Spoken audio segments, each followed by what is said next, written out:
भुटानी शरणार्थी प्रकरण अगाडि बढाउने उपत्यका प्रहरी प्रमुख 4.5 महिनामै हटाइए। मन्त्री परिषद बैठकले रानीपोखरीका प्रमुख श्यामलाल घेवाली सहित प्रहरी अतिरिक्त महानिरीक्षक एआइजीहरूको सरुवा गर्यो। ललिता निवास जग्गा प्रकरणमा पूर्व प्रधानमन्त्री माधव कुमार नेपाल र बाबुराम भट्टराईलाई सोधपुछ पनि नगरिने, सुन काण्डका दोषी सीआईबीले नै पत्ता लगाउँछ भन्दै गृहमन्त्री नारायण काजी श्रेष्ठको विश्वास। पार्टीहरूको बैठकले दोषीलाई छुटाउन निर्देशन दिन मिल्दैन भन्दै गृहमन्त्री श्रेष्ठको धारणा। विश्वासको मतका लागि कोशी प्रदेशमा राप्रपाका सांसदलाई मन्त्री र 10 करोडको अफर गरेको खुलासा। संसदको अवरोध हटाउन प्रधानमन्त्री पुष्पकमल दाहाल प्रचण्डले पहल कदमी लिनुपर्ने राष्ट्रिय प्रजातन्त्र पार्टीका वरिष्ठ नेता लोकेन्द्र बहादुर चन्दको टिप्पणी। आइतबारबाट संसदको अवरोध हट्ने प्रधानमन्त्री प्रचण्डको विश्वास। सरकारको बलमिचाइका कारण संसद रोकिएको नेकपा एमालेका सचेतक महेश बर्तौलाको दाबी। नेपाली कांग्रेस मजबुत नभए प्रणालीमाथि नै प्रश्न उठ्ने नेपाली कांग्रेसका नेता प्रकाशमान सिंहको धारणा। नेतृत्व वर्गमा अझै केन्द्रीकृत मानसिकता हावी रहेको नेपाली कांग्रेसका नेता विमलेन्द्र निधिको टिप्पणी। प्रचण्डले नै संहिता कार्यान्वयन नगरे फेलियर हुने। गण्डकी प्रदेशका मुख्यमन्त्री सुरेन्द्र राज पाण्डेको भनाई। सशस्त्र प्रहरी बलका एसपी सुमन थपलियाको निधन। काठमाडौँ महानगरपालिकाका सामुदायिक विद्यालयमा कक्षा 10 सम्मका विद्यार्थीहरूलाई दिवा खाजाको व्यवस्था। काठमाडौँको बसन्तपुरमा तस्बिरमा बालबालिका नामक फोटो प्रदर्शनी सुरु। डेंगी र आँखा पाक्ने रोगको संक्रमण देशभर फैलँदै 3000 मिटर ब्याज पीडितले फिर्ता पाए 119 बिघा जग्गा।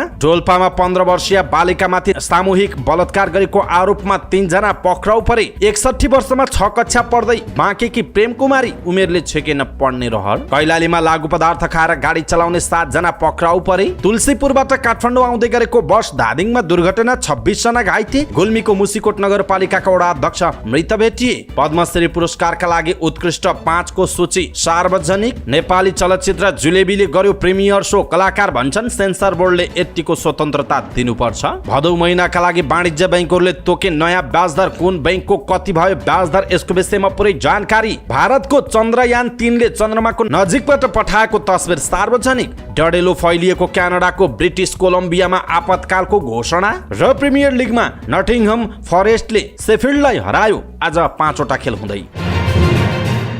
दर्शक मानको जहाँ आज पनि हामी उपस्थित भएका छौँ। आजका मुख्य समाचार, ब्रेकिङ न्यूज अपडेट लगायत तपाईँलाई काम लाग्ने हेर्नै पर्ने महत्त्वपूर्ण समाचारहरू लिएर हाम्रो मेहनतका लागि यो भिडियोमा एउटा लाइक अवश्य गर्नुहोला। दर्शक महानुभाव, पलपलको न्यूज अपडेट हेर्नका लागि हाम्रो च्यानललाई तपाईँले अहिलेसम्म सब्सक्राइब गर्नुभएको छैन भने कृपया सब्सक्राइब गर्नुहोस् अनि नजिकै आउने बेल आइकनलाई क्लिक गर्नुहोला। दैनिक रूपमा हेर्नुहुन्छ भने रेगुलर भनेर लेख्नुहोला। आज पहिलोचोटि हेर्दै हुनुहुन्छ भने फर्स्ट टाइम भनेर लेखिदिनु होला। देशभित्रबाट हेरिरहनु भएको छ भने आफूहरूको गाउँ ठाउँ सह जिल्लाको नाम लेख्नुहोला। दर्शक महानुभाव, विदेशबाट हेर्दै हुनुहुन्छ भने कहाँबाट हामीलाई कुन देशबाट हेर्दै हुनुहुन्छ त्यो कुरा तलको कमेन्ट बक्समा कमेन्ट गरिदिनु होला। आउनुहोस् दर्शक महानुभाव, आजका मुख्य समाचार सुरु गरौँ। नक्कली भुटानी शरणार्थी प्रकरण अगाडि बढाउने उपत्यका प्रहरी प्रमुख 4.5 महिनामै हटाइएको प्रसङ्गबाट।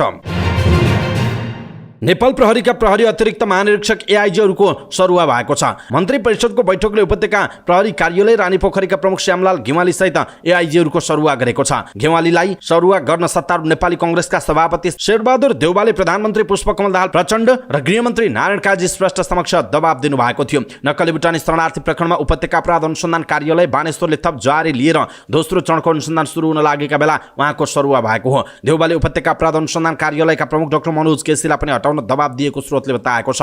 मंगलबारकै मन्त्री परिषद बैठकमा सरुवा सम्बन्धी प्रस्ताव लैजाने तयारी भए पनि रोकिएको। शुक्रबार मन्त्रालयको प्रस्तावमा एआइजीहरूको सरुवाको निर्णय भएको जनाइएको छ। घेवालीको उपत्यका प्रहरी कार्यालयमा सरुवा भएको 4.5 महिना मात्र भएको थियो। उपत्यका प्रहरी प्रमुखमा प्रशासन विभागका प्रमुख दीपक थापाको सरुवा भएको छ। प्रशासनमा एआइजी मीरा चौधरीको सरुवा भएको छ। चौधरी कार्य विभागमा कार्यरत रहनु भएको थियो। कार्यमा एआइजी श्याम घेवाली पठाइएको छ।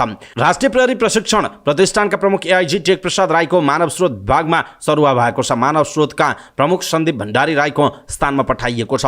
राईले आफूलाई छोटो समयमा बिना कारण हटाउन खोजेको भन्दै यसअघि नै प्रहरी महानिरीक्षक आइजिपी वसन्त बहादुर कुमार समक्ष असन्तुष्टि व्यक्त गर्नुभएको थियो। उहाँले बरु आफूलाई राष्ट्रिय सुरक्षा परिषदको सचिवालयमा पठाउन भन्नुभएको थियो।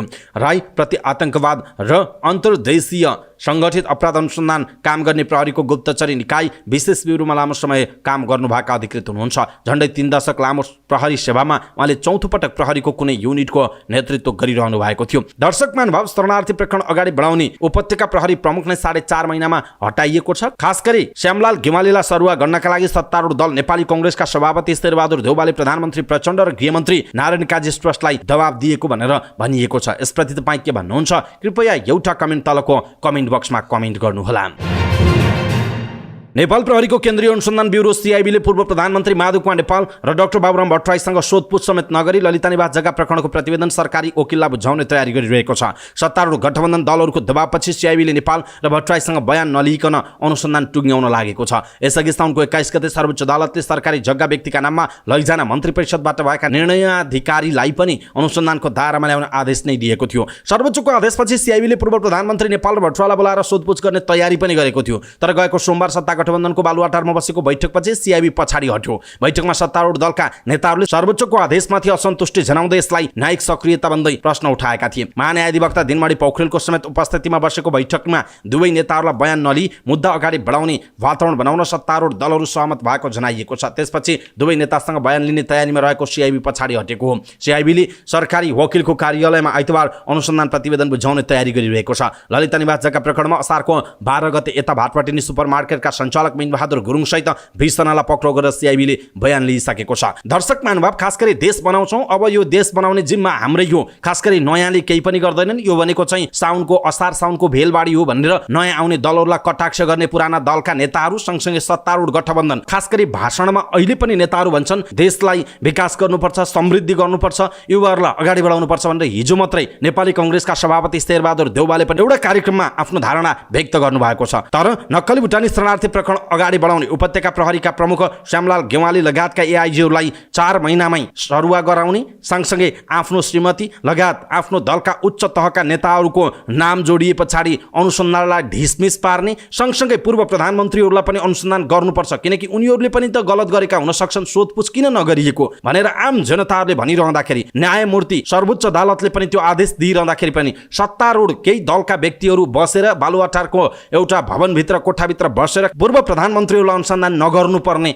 भन्ने खालको जुन निष्कर्ष निकालिसके पछाडि सीआईबी पछाडि हटेको छ र पूर्व प्रधानमन्त्रीहरू अनुसन्धान र सोधपुछ समेत नहुने भएको छ। आइतबार यो प्रतिवेदन सीआईबीले बुझाउँदैछ अदालतमा। यसप्रति तपाईँ के भन्नुहुन्छ? देश तथा विदेशमा रहेका सम्पूर्ण नेपालीहरू, खास गरी देशमा केही होला भन्ने आशा समेत नभएर विदेशमा बाध्यताका कारण अर्काको देशमा गुलामी गर्नु परेको अवस्था छ, अर्काको देशमा गएर रगत पसिना बगाउनु पर्ने अवस्था छ। देशमा अब त केही होला भन्ने आशा जागिरहेका बेलामा नेताहरूको यस्तो खालको क्रियाकलाप र यस्तो खालको वातावरणले मलाई लाग्छ सबै नेपालीहरूलाई दुखी बनाइरहेको छ। केही नेताहरू जो हामी सेभ भयौँ, नेताहरूले गर्दाखेरि हामी सेभ भयौँ भनेर कोही खुसी भएका होलान्, दलालहरू खुसी भएका होलान्, भ्रष्टाचारीहरू खुसी भएका होलान्, तर सोझा साझा नेपाली सबै यस्ता खालका समाचार सुन्दा र यस्ता खालका क्रियाकलापले दुखी भएका छन्। तपाईँ देशभित्र हुनुहुन्छ अथवा विदेशमा हुनुहुन्छ, यसप्रति के भन्नुहुन्छ? कृपया एउटा कमेन्ट तरको कमेन्ट बक्समा कमेन्ट गर्नुहोला।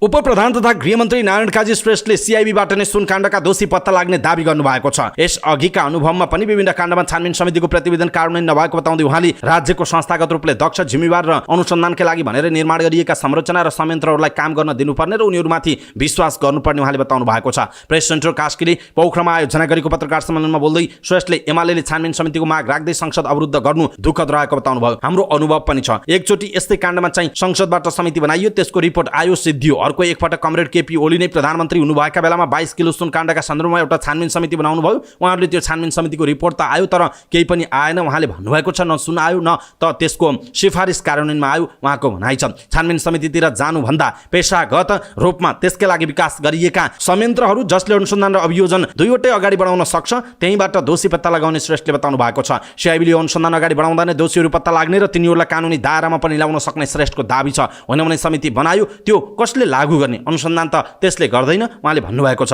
अनुसन्धान र तथ्य प्रमाणले कहाँसम्म दोषी अपराधी देखिन्छ त्यहाँसम्म जाने श्रेष्ठले बताउनु भयो। सुनकाण्डमा माओवादीका उपाध्यक्ष कृष्णबहादुर महराका बाबु छोरा पनि मुछिएको प्रश्नमा श्रेष्ठले कुनै माओवादी पार्टी वा अरू परे पनि नछुट्ने दोहोर्याउनु भयो। यसमा कोही पनि माओवादी पर्यो भने पनि छुट्दैन, कोही कांग्रेस एमालेको मतलब छैन, कुनै घरानाको मतलब छैन, कुनै सम्बन्धको मतलब छैन, श्रेष्ठले भन्नुभएको छ। त्रिभुवन अन्तर्राष्ट्रिय विमानस्थलबाट सुन तस्करी हुनु सबैका लागि लज्जाको विषय भएको उहाँको भनाइ छ। जुन प्रकारको सुन तस्करी भयो, देशले देशको छविलाई नै आघात पुर्याएको राजस्व र अर्थतन्त्रमै असर परेको श्रेष्ठले बताउनुभयो। सुनकाण्डलाई अन्तिम निष्कर्षमा पुर्याएर तत्काल त्यसको नेटवर्क पहिचान गरेर दोषीमाथि कारबाही गरेर दोस्रो त्रिभुवन अन्तर्राष्ट्रिय विमानस्थलको सम्पूर्ण सुरक्षा र व्यवस्थापनलाई समीक्षा गरेर नयाँ नीति र योजनाका साथ अगाडि बढ्ने दाबी गृहमन्त्री श्रेष्ठको रहेको छ। यसैबीच ललित निवास सरकारी जग्गा हो भन्ने तथ्य र प्रमाणका आधारमा नेपाल सरकारको दाबी रहेको र त्यही अनुसार मुद्दा तथा अनुसन्धान अगाडि बढिरहेको श्रेष्ठले बताउनु भएको छ। अख्तियारले अदालतमा यसअघि नै भ्रष्टाचारको मुद्दा पठाइसकेको र अहिले सिआइबीले अनुसन्धान गरिरहेको चाहिँ कृति सङ्गठित अपराधको भएको उहाँको भनाइ छ। कृति सङ्गठित अपराधको अनुसन्धानलाई पनि अहिले अन्तिम निष्कर्षमा पुर्याएर सरकारी वकिलको कार्यालय हुँदै मुद्दाको तयारी भइरहेको उहाँले बताउनुभयो। दुईजना पूर्व प्रधानमन्त्रीलाई बयान लिन अदालतले बाटो खुला गरिदिएपछि गठबन्धन झस्किएको र गठबन्धनले बयान नदिलाउन खोजेको पत्रकारहरूको प्रश्नमा गृहमन्त्री श्रेष्ठले असहमति जनाउनुभयो। राजनीतिक पार्टीहरूको बैठकले दबाब दिने कुरा नहुने र त्यो सत्य नभएको श्रेष्ठको भनाइ छ। स्वयं मन्त्रीले पनि फलानालाई लिएर आइज फलानालाई नल्याऊ नभन्ने श्रेष्ठको भनाइ छ। पूर्व प्रधानमन्त्रीहरूको बयान लिने सन्दर्भमा गठबन्धनको कुनै बैठक नबसेको श्रेष्ठले बताउनुभयो। पूर्व प्रधानमन्त्रीहरूको पनि अदालतमा भ्रष्टाचारको मुद्दा चलिरहेको तर अहिले सिआइबीले त्यतिखेरको कृत्य सङ्गठित अपराधको अनुसन्धान गरिरहेको उहाँले बताउनु भएको छ। श्रेष्ठले धेरै मिटर ब्याजीले न्याय पाइसकेको बताउनुभयो। मिटर ब्याजी शोषण सामन्तवादको निकृष्ट अवशेष भएकाले कानुन पनि आइसकेको र हरेक सिडिओ अफिसमा सहजीकरण समिति मार्फत हजारौं पीडितले न्याय पाइसकेको श्रेष्ठले दावी गर्नुभएको छ। नक्कली भुटानी शरणार्थी प्रकरणमा अनुसन्धान अगाडि बढिरहेको र मुद्दा चलिरहेको उहाँको भनाइ छ। गृह मन्त्रालय अन्तर्गत आर्थिक चलखेल हुने, पदोन्नति हुने, सरुवा बढुवा गर्ने, पदस्थापन गर्ने सबै बन्द गर्ने र अर्को अनावश्यक रूपमा राजनीतिक वा प्रशासनिक हिसाबले सुरक्षाकर्मीलाई अपमानित हुने गरी मनोबल गिराउने काम हुन नदिने वातावरण सृजना गरिएको पनि गृहमन्त्री श्रेष्ठले बताउनु भएको छ। दर्शक मानव सुनकाण्डका दोषी सिआइबीले नै पत्ता लगाउँछ, पर्खर हेरेको अवस्थामा हामी छौँ भन्दै गृहमन्त्री नारायण काजी श्रेष्ठले बताउनु भएको छ। सँगसँगै ललिता निवास जग्गा प्रकरणमा सत्तारूढ गठबन्धनले पूर्व प्रधानमन्त्रीलाई बयान नलिनका लागि कुनै पनि निर्णय नगरेको बैठकमा त्यस्तो कुरा नउठेको बताउनु भएको छ। यद्यपि सिआइबीको अनुसन्धान प्रतिवेदन अब दुईटा पूर्व प्रधानमन्त्रीहरूको अनुसन्धान बिना नै प्रतिवेदन बुझाउने तयारी भइरहेको छ तर गृहमन्त्री यता त्यस्तो नभएको बताइरहनु भएको छ। यसप्रति तपाईँ के भन्नुहुन्छ? कृपया एउटा कमेन्ट तलको कमेन्ट बक्समा कमेन्ट गर्नुहोला। यसैबीच उपप्रधान तथा गृहमन्त्री नारायण काजी श्रेष्ठले दोषीलाई छुट्याउन पार्टीको बैठकले निर्देशन दिन नमिल्ने बताउनु भएको छ। प्रेस सेन्टर खासकी समन्वय समितिले पोखरा अन्तर्राष्ट्रिय विमानस्थलमा आयोजना गरेको पत्रकार सम्मेलनमा गृहमन्त्री श्रेष्ठले दोषीलाई गठबन्धनका दलले बचाउन खोजेको भन्ने कुरा सत्य नभएको बताउनु भएको हो। पार्टीहरूको बैठकले निर्देशन दिन मिल्ने कुरा होइन, त्यसकारण राजनीतिक दलहरूको बैठक गठबन्धनको बैठक त्यसका लागि बसेको भन्ने कुरा सत्य होइन उहाँले भन्नुभयो। सरकार वा गृह मन्त्रालय त्यसलाई स्वीकार गर्दैन उहाँको भनाइरहेको छ। अनुसन्धानका क्रममा हामीले हेर्ने एउटा कुरा मात्रै हो, तथ्य प्रमाणले कहाँ दोषी देखिन्छ, अपराधी देखिन्छ त्योसम्म जाने। त्यसकारण त्यहाँ कोही माओवादी पर्यो भने पनि छुट्दैनन्, कोही कांग्रेस एमाले अरू कुनै पनि पार्टी हामीलाई मतलब छैन उहाँको भनाइरहेको छ।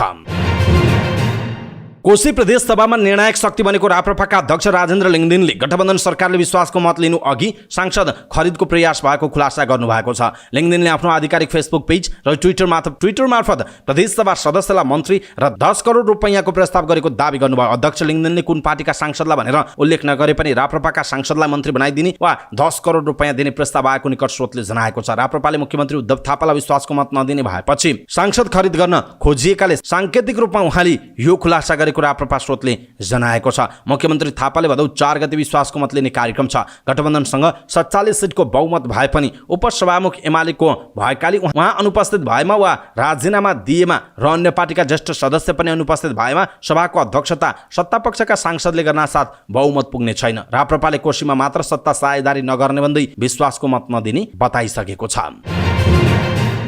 पूर्व प्रधानमन्त्री तथा राष्ट्रिय प्रजातन्त्र पार्टीका वरिष्ठ नेता लोकेन्द्र बहादुर चन्दले संसदको अवरोध हटाउन प्रधानमन्त्री पुष्पकमल दाहाल प्रचण्डले पहल कदमी लिनुपर्ने बताउनुभयो। वरिष्ठ नेता चन्दले प्रधानमन्त्री दाहालले प्रमुख प्रतिपक्ष दल नेकपा एमालेका अध्यक्ष केपी शर्मा ओलीसँग छलफल गरी संसदमा जारी अवरोध हटाउन ढिलाइ गर्न नहुने बताउनु भएको हो। ललितपुरमा आयोजित मोती सुभाष ट्रस्टको चियाको चुस्की, प्राध्यापक डाक्टर सृजना श्रेष्ठको भोलि कोही नआउन्जेलसम्म र प्राध्यापक डाक्टर सबिना श्रेष्ठको एउटा जीवन छामेर हेर्दा कृतिहरूको लोकार्पण कार्यक्रमपछि सञ्चारकर्मीसँग संक्षिप्त प्रतिक्रिया दिँदै उहाँले प्रधानमन्त्री दाहालले संसदको अवरोध हटाउने अभिव्यक्ति दिनुभएको उल्लेख गर्दै छिट्टै संसद सुचारू हुने विश्वास समेत व्यक्त गर्नुभएको छ। फरक प्रसङ्गमा वरिष्ठ नेता चन्दले पार्टीभित्र केही समस्या रहेको स्वीकार गर्दै त्यसको समाधान विधि र विधानभित्र रहेर हुने बताउनु भएको छ। कार्यक्रममा वरिष्ठ नेता चन्दले लोकार्पण गरिएका 3वटा कृतिहरू पठनीय रहेको उल्लेख गर्नुभयो। यसैबीच प्रधानमन्त्री पुष्पकमल दाहाल प्रचण्डले आइतबारबाट संसदको अवरोध हट्ने बताउनु भएको छ। स्वर्गीय राम वृक्ष यादवको स्मृति दिवसको अवसरमा पार्टी केन्द्रीय कार्यालय पेरिस टाढामा श्रद्धाञ्जली अर्पण गर्न पुग्नुभएका प्रधानमन्त्री दाहालले न्युज एजेन्सी नेपालसँगको कुराकानीमा यस्तो बताउनु भएको हो। उहाँले संसद गतिरोध अन्त्यका लागि आफूले निरन्तर प्रयास गरिरहेको उल्लेख गर्दै संसदको अवरोध अन्त्यका लागि पहल गरिरहने प्रतिबद्धता व्यक्त गर्नुभएको छ। उहाँले साँझ प्रमुख प्रतिपक्ष दल र सत्ता गठबन्धनसँग छलफल गरेर संसदको गतिरोध खोल्याउन प्रयास गर्ने र आइतबार संसद सञ्चालन हुनेमा आफू आशावादी रहेको उहाँले बताउनुभयो। प्रधानमन्त्री दाहालले संसद अवरोध खुलाउनका लागि आफूले सभामुख सहित प्रमुख प्रतिपक्ष दलका नेता केपी शर्मा ओलीसँग छलफल अगाडि बढाइरहेको पनि बताउनु भएको छ। नेकपा एमालेका सचेतक महेश बर्तौलाले सरकारको बल मिचाइका कारण संसद रोकिएको आरोप लगाउनु भएको छ। प्रेस चौतारी रूपन्देही बुटवलमा गरेको पत्रकार भेटघाट कार्यक्रममा उहाँले एमालेका कारण सदन नरोकिएको दावी गर्नुभयो। प्रतिपक्षले उठाएको मागमा जबरजस्ती गर्न मिल्दैन, एमालेले माग उठाएको संसद चलोस् भन्ने हाम्रो चाहना छ। सदनमा उठेका मागमा जवाफदेही बन्नुपर्छ, गठबन्धन प्रतिपक्षसँग मुकाबिला गर्न आएको छ उहाँको भनाइ छ। नेता बर्तौलाले अहिलेको सरकार नेपाली नागरिकको अभिभावक बन्ने नसकेको र सदनलाई पनि त्यही तरिकाले छायामा पारेको बताउनुभयो। उहाँले प्रधानमन्त्री र गृहमन्त्रीले अरूलाई देखाउन, प्रोपोगण्डा फैलाउन, विभिन्न काण्डका फाइल खोल्ने, धम्की दिँदै गठबन्धन टिकाउने रणनीतिक योजना बनाएको बताउनु भएको छ। सरकारको जिम्मेवार व्यक्तिले अब यो फाइल खोल्ने, अब यो फाइल बन्द गर्ने घोषणा गर्नु गठबन्धन टिकाउने धम्की बाहेक केही होइन, नभए सरकारसँग जोडिएका पात्रको छानबिन नहुने सहमति त्यसैको उदाहरण हो उहाँले भन्नुभएको छ। नेता बर्तौलाले माधवका नेपाल बाबुराम भट्टरालाई अदालतले समेत आदेश दिँदा छानबिनमा नबोलाइनु, उपेन्द्र यादवलाई छानबिन नगरी राख्ने सहमति गर्ने र गौर हत्याकाण्डका पीडितसँग अर्को सहमति गर्ने प्रधानमन्त्री प्रचण्डको सत्ता टिकाउने दाउ मात्र रहेको बताउनुभयो। उहाँले संसद ठिक ढङ्गबाट सञ्चालन नभएको, कानुन निर्माण गर्ने संसदलाई सरकारले बिजनेस दिन नसकेको, विपक्षीको माग सम्बोधन नगरेको तर एमाले सबै काण्डमा छानबिन गर्न बलियो उच्चस्तरीय समिति बनाउन नचाहेर सरकारमा रहेको व्यक्ति चोख्याउने योजना सरकारले बनाएको उहाँले बताउनु भएको छ। सुनकाण्डमा उच्चस्तरीय संयन्त्र नभए मन्त्रीको संलग्नता भए प्रहरीले कसरी छानबिन गर्छ? हामीलाई आशंका छ 9 केजी सुन प्रकरणमा महरालाई र उनका छोरालाई किन अनुसन्धान गरिएन? शङ्काको सुई यहीँबाट सुरु हुन्छ उहाँले भन्नुभएको छ। राज्य पूर्वाग्रही भयो, बदलाको भाव राख्यो, कसैलाई बचाउने काममा लाग्यो, अनुहार हेरेर अनुसन्धानका लागि दबाब दिइयो। सरकारको प्रभाव नहुने उच्चस्तरीय छानबिन समिति एमालेको बटम लाइन हो, नेता बर्तौलाले भन्नुभएको छ। नेपाली कांग्रेसका नेता प्रकाशमान सिंहले नेपाली कांग्रेस मजबुत नभई अहिलेको प्रणाली नै सङ्कटमा पर्ने बताउनु भएको छ। काठमाडौँ प्रतिनिधि सभा क्षेत्र नम्बर 1 क्षेत्रीय सम्मेलनमा बोल्दै उहाँले यस्तो बताउनु भएको हो। उहाँले 2046 को परिवर्तन आएकोमा खुसी नभएका तत्त्वहरू अहिले पनि समाजमा विद्यमान रहेको उल्लेख गर्दै कांग्रेस मजबुत भए मात्रै लोकतन्त्र बलियो हुने बताउनु भयो। उहाँले पार्टीलाई विधि अनुसार चलाउन अगाडि बढ्नुपर्ने बताउनु भएको छ। नेता सिंहले संगठन पनि राम्रो र बलियो बनाउँदै राजनीतिक हिसाबले दिन सक्ने सकारात्मक म्यासेज नागरिकहरूमा बाँड्नुपर्ने बताउनु भएको छ। नेता सिंहले नेपाली कांग्रेस अहिले पनि कमजोर नरहेको जिकिर गर्नुभयो। उहाँले कांग्रेसमा केही सुधार गर्नुपर्ने अवस्था आएको भन्दै समयको माग अनुसार सुधार गरेर पार्टी अगाडि बढ्ने उहाँको विश्वास रहेको छ। नेपाली कांग्रेसका नेता विमलेन्द्र निधिले स्थानीय तहलाई दिएको अधिकार पनि केन्द्रीय तहबाट निर्देशित हुनुपर्छ भन्ने मानसिकता अभिभावक बताउनु भएको छ। काठमाडौँमा नेपाली कांग्रेसका स्वर्गीय नेता प्रदीप गिरीको स्मृति दिवसलाई सम्बोधन गर्दै उहाँले यस्तो बताउनु भयो। उहाँले संविधानले स्थानीय तह र प्रदेश सरकारलाई अधिकार दिएको भए पनि गृहमन्त्री र प्रधानमन्त्रीले नै अधिकार प्रयोग गर्नुपर्छ भन्ने मानसिकताबाट नेतृत्ववर्ग निर्देशित भएको बताउनु भएको छ। नेता निधिले अभिष्ट अधिकार नेतृत्वले लिनका लागि संविधानमा राख्न पहल गर्दा पनि कांग्रेसका नेताहरूले नमानेको भन्दै आपत्ति जनाउनु भएको थियो। उहाँले अभिष्ट अधिकार सार्वभौम जनतामा नीतिनुपर्ने बताउनु भएको छ। नेता निधिले स्वर्गीय गिरी बहु प्रतिभाशाली व्यक्ति रहेको उल्लेख गर्दै उहाँको जीवन राजनीतिक कर्मीका लागि प्रेरणादायी रहेको पनि उल्लेख गर्नुभएको छ। गण्डकी प्रदेशका मुख्यमन्त्री सुरेन्द्र राज पाण्डेले प्रचण्डले नै संहिता कार्यान्वयन गर्न नसके फेलियर हुने बताउनु भएको छ। संहिताकै एजेन्डा बोकेर हिँड्ने पार्टीका नेताले नै कार्यान्वयन गर्न नसक्ने हो भने फेलियर हुने बताउनु भयो। गण्डकी प्रदेशको नीति तथा योजना आयोगले गरेको दोस्रो पञ्चवर्षीय योजनाको अवधारणा पत्र सार्वजनिक गर्ने कार्यक्रममा बोल्ने क्रममा मुख्यमन्त्री पाण्डेले संविधानको मर्म अनुरूप काम गर्ने इच्छा शक्ति 5 वर्षसम्म पनि नदेखिएको बताउनु भएको छ। मुख्यमन्त्री पाण्डेले पोखरा अन्तर्राष्ट्रिय विमानस्थलको सञ्चालन बारे पनि आक्रोश बोक्नु भएको छ। राष्ट्रिय योजना आयोगका उपाध्यक्ष बहादुर श्रेष्ठले पोखरा अन्तर्राष्ट्रिय विमानस्थल सञ्चालन गर्नेतर्फ पनि प्रदेशले ध्यान दिनुपर्ने बताउनु भएको छ। श्रेष्ठको भनाइको जवाब दिँदै मुख्यमन्त्री पाण्डेले पोखरा विमानस्थल कसरी चलाउन सकिन्छ भन्ने कुरामा आफूहरूको कुनै भूमिका रहन नसक्ने बताउनु भयो। उहाँले विमानस्थलको एउटा कुर्सी र एउटा ढोका खोल्न पनि त्यहाँको पिएको अनुमति लिनुपर्ने मुख्यमन्त्रीको आक्रोश रहेको जनाइएको छ। सशस्त्र प्रहरी बल एपीएफका एसपी सुमन थपलियाको निधन भएको छ। 13 नम्बर गण पर्साका प्रमुख थपलिया अचानक ढलेपछि तत्काल अस्पताल पुर्याइएको थियो। दिउँसो 1 बजे उहाँलाई मृत घोषणा गरिएको एपीएफ मुख्यालयले जनाएको छ। उहाँले 2060 सालमा इन्सपेक्टरबाट सरकारी सेवा सुरु गर्नुभएको, हृदयघातको कारण निधन भएको हुन सक्ने मुख्यालयले जनाएको छ। काठमाडौँ महानगरपालिकाले नगर क्षेत्रभित्रका सामुदायिक विद्यालयका कक्षा 10 सम्मका बालबालिकाहरूलाई दिवा खाजाको व्यवस्था गर्नुभएको छ। त्यसका लागि प्रति विद्यार्थी दैनिक 30 रुपियाँ छुट्याएको महानगरपालिकाले जनाएको छ। संघीय सरकारबाट देशभरका सामुदायिक विद्यालयमा कक्षा 6 सम्मका बालबालिकालाई दिवा खाजा खुवाउन प्रति विद्यार्थी दैनिक 15 रुपियाँ बजेट विनियोजन गरिएको उल्लेख छ। सरकारले दिने गरेको रकममा 100% रकम थप गरी महानगरले कक्षा 10 सम्मका विद्यार्थीका लागि रकम छुट्याइएको छ। काठमाडौँ महानगरपालिकाले यही महिनादेखि नै कक्षा 10 सम्मका विद्यार्थीलाई दिवा खाजा व्यवस्थापन गर्न सामुदायिक विद्यालयलाई अनुरोध गरिरहेको थियो। काठमाडौँको बसन्तपुरमा तस्बिरमा बालबालिका नामक फोटो प्रदर्शनी आयोजना गरिएको छ। 184औं विश्व फोटोग्राफी दिवसको अवसर पारेर राष्ट्रिय फोटो पत्रकार समूह नेपाल एनएफपीजी सेविन नेपालको सहयोगमा शनिबार एक दिनी सो फोटो प्रदर्शनी आयोजना गरिएको। प्रदर्शनीमा बालबालिकाका गौरव गाथाहरूलाई चित्रण गर्ने खालका 60 भन्दा बढी तस्बिरहरू समावेश छन्। बालबालिकाहरूमा खुसियाली ल्याउन सो प्रदर्शनी आयोजना गरिएको एनएफपीजीका अध्यक्ष प्रदीप राजवन्तले जानकारी दिनुभएको छ। बालबालिका राष्ट्रका गौरव हुन् भन्ने मूल नाराका साथ आयोजना गरिएको प्रदर्शनीमा विभिन्न जिल्लाका बालबालिका खुसीका साथ गरेका क्रियाकलापहरू समावेश गरिएको तस्बिरहरू छन्। एनएफपीजीले आफ्नो स्थापनाको 25 वर्ष पुगेको अवसर पारेर खेल, मनोरञ्जन र काममा खुसी हुनुका साथै भएका बालबालिकालाई पनि थप उत्साही बनाउने उद्देश्यका साथ सो प्रदर्शनी गरिएको जनाइएको छ। डेङ्गी र आँखा पाक्ने रोगको संक्रमण देशभर फैलिएको छ। डेङ्गी संक्रमण 75 वटा जिल्लामा फैलिसकेको छ। एपिडेमियोलोजी तथा रोग नियन्त्रण महाशाखाका अनुसार डेङ्गी संक्रमितको संख्या 14,000 नागेको छ। 7 महिना यता डेङ्गी संक्रमितको संख्या 14,357 पुगेको महाशाखाले जनाएको छ। महाशाखाका अनुसार कोशी प्रदेशमा सबैभन्दा बढी डेङ्गी संक्रमण पुष्टि भएको छ। कोशी प्रदेशमा 10,813, बागमती प्रदेशमा 2,009, गण्डकी प्रदेशमा 603, सुदूरपश्चिम प्रदेशमा 451, लुम्बिनी प्रदेशमा 307, मध्य प्रदेशमा 135 र कर्णाली प्रदेशमा 39 जनामा डेङ्गी पुष्टि भएको जनाइएको छ। डेङ्गी लाग्न नदिनका लागि लामखुट्टेको टुकाइबाट बच्न विज्ञहरूको आग्रह छ। सधैँ झुल टाँगेर मात्र सुत्न, खेतबारीमा काम गर्दा लामो समय बाउला भएको लुगा लगाउन, घरको झ्याल ढोकामा जाली हाल्न, लामखुट्टे भगाउने धुप वा मलमको प्रयोग गर्न र घर वरिपरि गमला टार वा कुनै पनि खुल्ला भाँडामा पानी जम्न नदिन विज्ञहरूले आग्रह गर्दै आएका छन्। डेङ्गीसँगै केही दिन यता आँखा पाक्ने रोगको संक्रमण पनि देशभर फैलिरहेको छ। आँखा रातो हुने र चिलाउने, आँखाबाट आँसु बगिरहने वा कचेरा तथा चिप्रा लाग्ने, आँखाको ढक्कनी रातो हुने, सुन्निने, आँखा भिजाउने तथा घाम वा उज्यालोमा हेर्न गाह्रो हुने लगायतका समस्या भएका बिरामीको संख्या बढ्दै गएको स्वास्थ्य मन्त्रालयले जनाएको छ। आँखाको संक्रमणका कारण कतिपय ठाउँका विद्यालय नै बन्द गरिएको छ। 1 देखि 2 हप्तासम्म संक्रमण आफै निको हुने भएकाले नआत्तिकन बस्न र रोगबाट बच्न संक्रमित व्यक्तिसँगको नजिकमा सम्पर्कमा नजाने, संक्रमित व्यक्तिलाई भिडभाडमा नलैजान मन्त्रालयले आग्रह गरेको छ। त्यस्तै संक्रमित व्यक्तिले प्रयोग गरेका टावेल, रुमाल, सिरानी, तन्ना लगायतको प्रयोग नगर्न समेत मन्त्रालयले सुझाव दिएको छ। आँखा सफा राख्ने, छुने अघि वा छोइसकेपछि साबुन पानीले मिचिमिची राम्रोसँग हातपात धुनुपर्ने जनाइएको छ। देशभरबाट अहिलेसम्म साउले हडपेको 118 बिघा 11 कट्ठा 6 धुर जमिन पीडितलाई फिर्ता भएको छ। पछिल्लो विवरण अनुसार साउबाट पीडित भएको भनेर 23,961 जनाले उजुरी दिएका छन्। तीमध्ये 3,161 जना पीडितले जग्गा फिर्ता पाएको गृह मन्त्रालयले जनाएको छ। नेपालमा विभिन्न क्षेत्रका मिटर ब्याजी साउले दिएको रकममा 100% भन्दा बढी रकम लिने गरी मिटर ब्याजमा पैसा लगाएको समेत पाइएको छ। पीडितहरूले दिएको उजुरीको छानबिनका क्रममा अहिलेसम्मको उजुरी फर्चौटमा उनीहरूले दिएको भन्दा दोब्बर रकम पैसा असुल्ने गरी मिटर ब्याजमा पैसा लगाएको पाइएको गृह मन्त्रालयका प्रवक्ता सहसचिव नारायण प्रसाद भट्टराईले जानकारी दिनुभयो। उहाँका अनुसार अहिलेसम्म 3,161 पीडितसँग गरिएको मिलापत्रमा यो तथ्य पुष्टि भएको छ। मिटर ब्याज सम्बन्धी कानुन बनेसँगै छानबिन, अनुसन्धान र मिलापत्रको काम तीव्र पारिएको जनाइएको छ। पीडितले साउसँग 1,08,60,83,694 रुपियाँ माग गरेको देखिएको छ। तर साउले भने रकम बढाएर 2,61,62,21,243 लिनुपर्ने बनाएको मिलापत्रका क्रममा देखिएको भट्टराईले बताउनुभयो।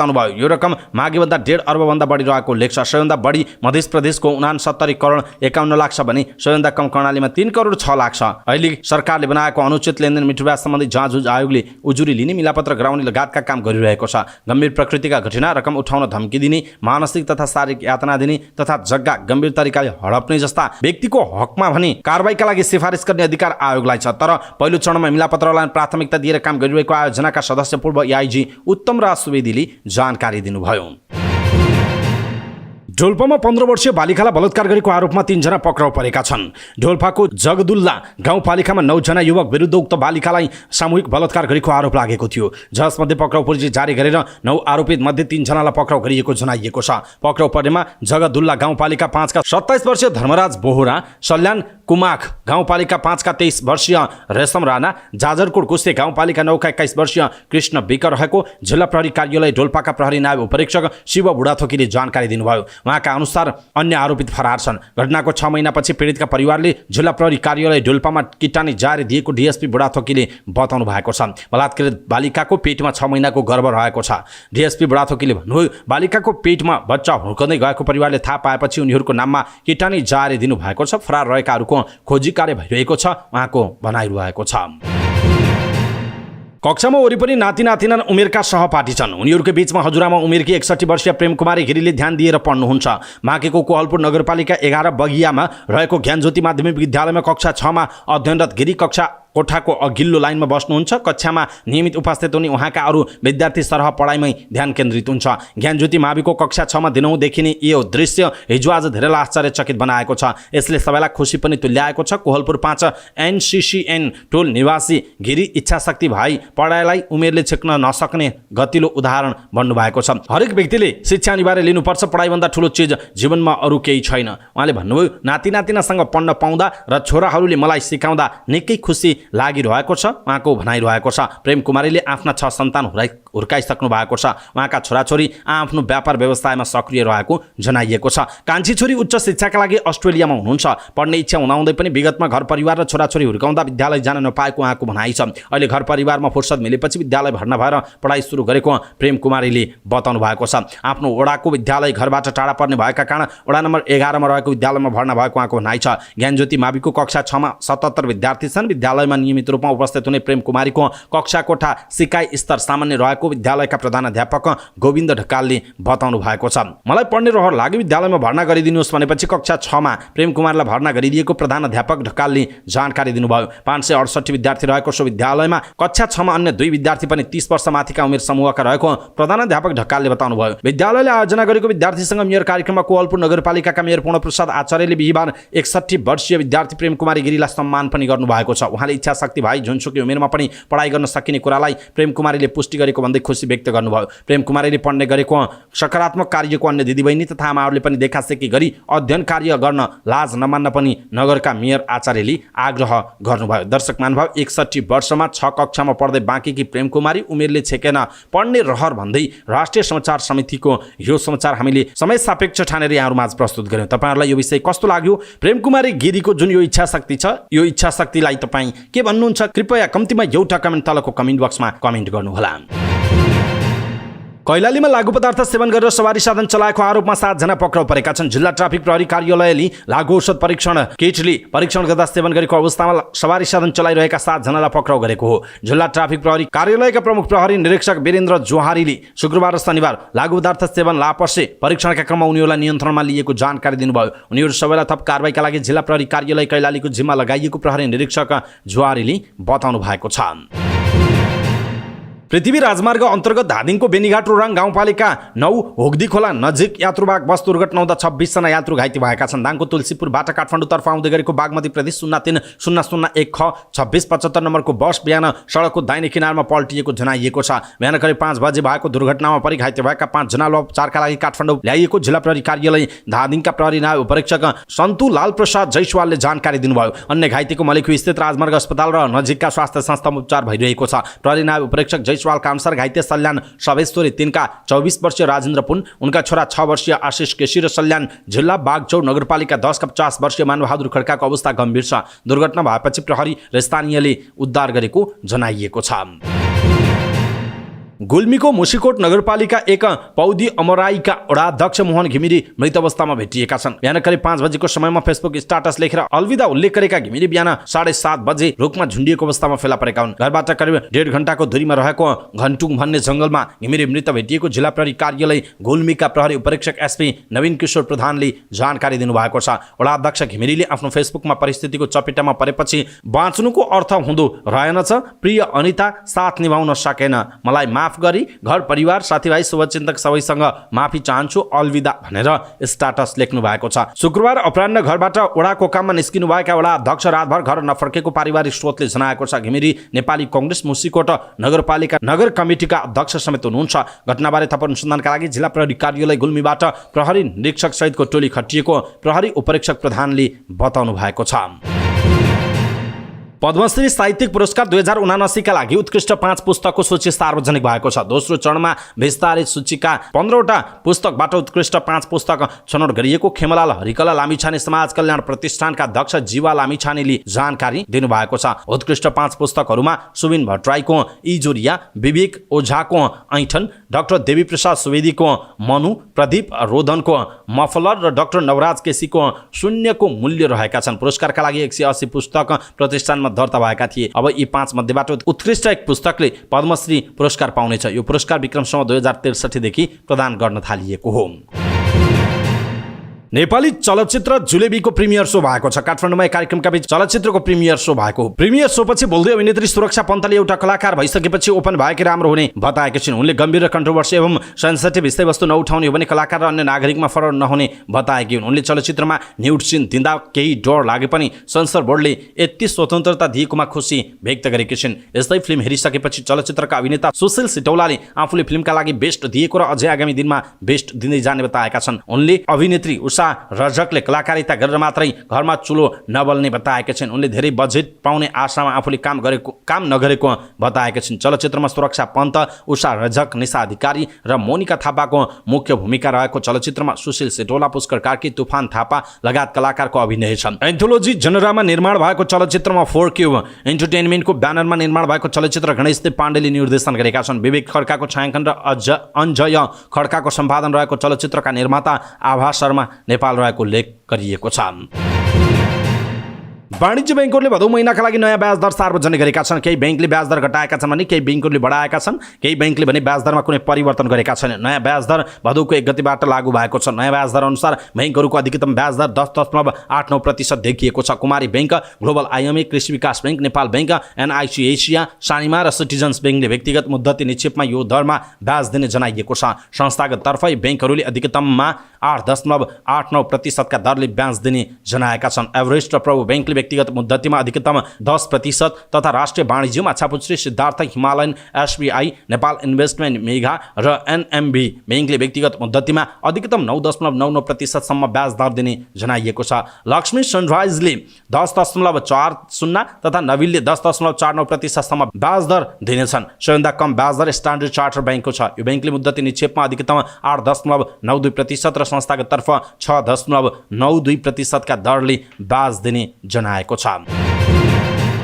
भारतले चन्द्रयान 3सँग पठाएको विक्रम नामको ल्यान्डरले खिचेको चन्द्रमाको तस्बिर सार्वजनिक भएको छ। अहिलेसम्म सबैभन्दा कम खोजी भएको चन्द्रमाको दक्षिणी ध्रुवतर्फ नजिकिँदै गर्दा भारतको अन्तरिक्ष निकायले चन्द्रमाको पछिल्लो तस्बिर सार्वजनिक गरेको बीबीसीले जनाएको छ। सार्वजनिक भएको तस्बिरमा चन्द्रमाको सतहमा चट्टान र खाडलहरू देखिएका छन्। चन्द्रमाको ध्रुवीय सतह निकै खतरनाक छ। त्यहाँ ठूला ठूला खाडल र भिरहरू छन्। केही खाडलमा अर्बौं वर्षदेखि सूर्यको प्रकाश परेको छैन। वैज्ञानिकहरूले स्थायी रूपमै सूर्यको प्रकाश नपर्ने क्षेत्रमा पानी पाइन सक्ने सम्भावना रहेको बताएका छन्। चन्द्रयान 3 अभियानको मुख्य उद्देश्य त्यहाँ पानी भएको बरफ खोज्नु हो। वैज्ञानिकहरूले पानी भेटिएको अवस्थामा भविष्यमा चन्द्रमामा मानव बस्ती बस्न सक्ने बताउँदै आएका छन्। रोभर लिएर गएको विक्रम आउँदो बुधबार चन्द्रमाको दक्षिणी ध्रुवमा अवतरण गर्नेछ। भारतको अन्तरिक्ष अन्वेषण सम्बन्धी निकाय इसरोले आफ्नो ल्यान्डर मोड्युलले तल्लो कक्षातर्फ अवतरणको क्रम सुरु गरेको जनाएको छ। चन्द्रयान 3 को तौल 3900 किलो छ। यसको लागत झन्डै 6 अर्ब 15 करोड भारतीय रुपैयाँ रहेको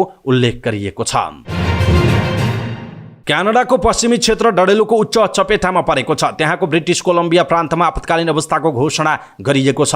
तीव्र गतिमा फैलिरहेको आगोले वेस्ट केलोना सहर वरपरका क्षेत्रमा थप घरहरूमा क्षति गर्न सक्ने जोखिम छ। प्रान्तीय प्रमुख डेभिड एवीले परिस्थिति खराब बनेको र अत्यन्तै चुनौतीपूर्ण स्थितिमा रहेको बताएका छन्। तीव्र गतिमा फैलिरहेको डडेलोले 68,000 हेक्टर जमिनमा क्षति गरिसकेको छ। झन्डै 5,000 मानिसलाई सुरक्षित ठाउँमा सार्न भनिएको छ। येलो नाइफलाई खाली गर्न दिएको समयसीमा आधिकारिक रूपमा सकिएको बीबीसीले जनाएको छ। क्यानाडा यस वर्ष डडेलोको सबभन्दा खराब अवस्थामा रहेको छ। विज्ञहरूले तापमान र सुक्खालाई यसको मुख्य कारक मानेका छन्। इङ्ग्लिस प्रिमियर लिग फुटबलमा नटिङहम फरेस्टले सेल्फिड युनाइटेडलाई 2-1 गोलले हराएको छ। पहिलो जितसँगै नटिङहमले 3 अङ्क जोडेको छ। आफ्नो लिगको पहिलो खेलमा नटिङहम आर्सेनलसँग पराजित भएको थियो। सेल्फिडको यो लगातार दोस्रो हार हो। पहिलो खेलमा सेल्फिड क्रिस्टल प्यालेससँग पराजित भएको थियो। प्रिमियरमा शनिबार 5 वटा खेल हुँदैछन्। नेपाली समयअनुसार बेलुका पाउने 8 बजे लिभरपुल र बर्नमाउथ, वुल्व्स र ब्राइटन तथा फुलह्याम र ब्रेन्टफोर्ड बीच खेल हुनेछ। त्यस्तै राति 10:15 बजे टोटनह्याम र म्यान्चेस्टर युनाइटेड तथा राति पाउने 1 बजे म्यान्चेस्टर सिटी र न्युक्यासल खेल्नेछन्। लुटन टाउन र बर्नली बीचको खेल स्थगित भएको जनाइएको छ। अवस्था दर्शक महानुभाव समाचारपाटी.com को न्यूज बुलेटिन अहिलेका लागि यति नै। हामीले प्रस्तुत गरेका यी समाचारहरूप्रति तपाईँको धारणा के छ? आफ्नो धारणा तलको कमेन्ट बक्समा कमेन्ट गर्नुहोला। हाम्रो च्यानललाई तपाईँले अहिलेसम्म सब्स्क्राइब गर्नुभएको छैन भने कृपया सब्स्क्राइब गर्नुहोस् अनि नजिकै आउने बेल आइकनलाई क्लिक गर्नुहोला। समाचारपाटी.com को न्यूज बुलेटिन नेपाली समयअनुसार भोलि बिहान 5 बजे लिएर फेरि हामी उपस्थित हुनेछौँ। पलपलको न्यूज अपडेटका लागि तपाईँ समाचारपाटी.com हेर्दै गर्नुहोस्। नमस्कार।